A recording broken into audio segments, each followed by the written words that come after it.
اسرار مراحت وای تازه خالی چمن آرای نزاکت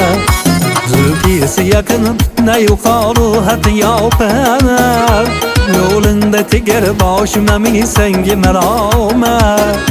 Mağbur seni dilber puşlakça bağayan Vah vah be güzel sen ne acayip ne piyamer Hey hey ne selam kılsa cepa diyarım beraber Vah vah ne güzel sen ne acayip ne piyamer Ay hey ne selam kılsa cepa diyarım beraber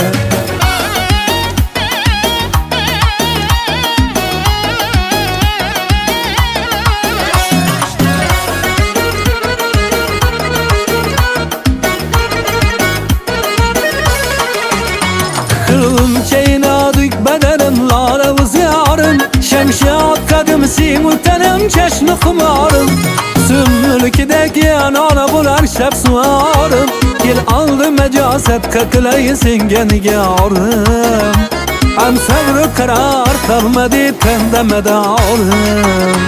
Vah vah ne güzel sen ne acayip ne piyamet Hey hey ne senem kılsa cepa diyarım beraber Ah vah ne güzel sen ne acayip ne kıyamet Ay hey ne senem kılsa cepa diyarım beraber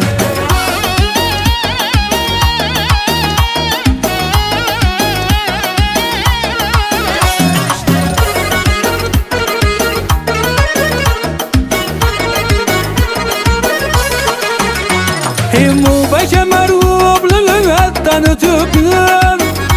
Avvadi vısti hemalem nıptıptır Gülzar cemalında gülül alet ötüptür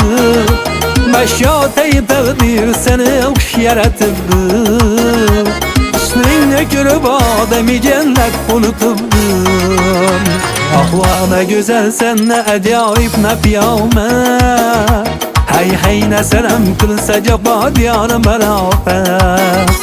Ah vah ne güzel sen ne acayip ne kıyamet Hey hey ne selam kılsa cepa diyarım beraber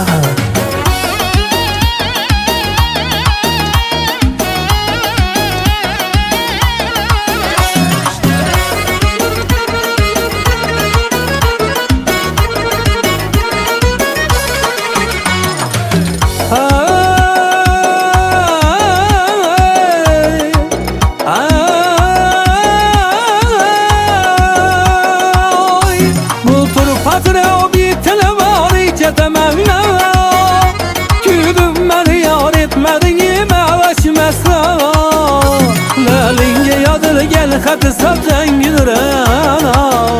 Bir terzlik yakın yatilip sen beni şeyra Kaşık kalamışım cemalin çemenara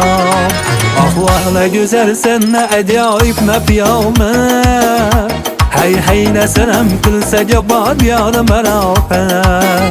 Vah vah ne güzel sen ne acayip ne piyamet Ay hay ne senem kılsa cepa diyarım beraber Ay hay ne senem kılsa cepa diyarım beraber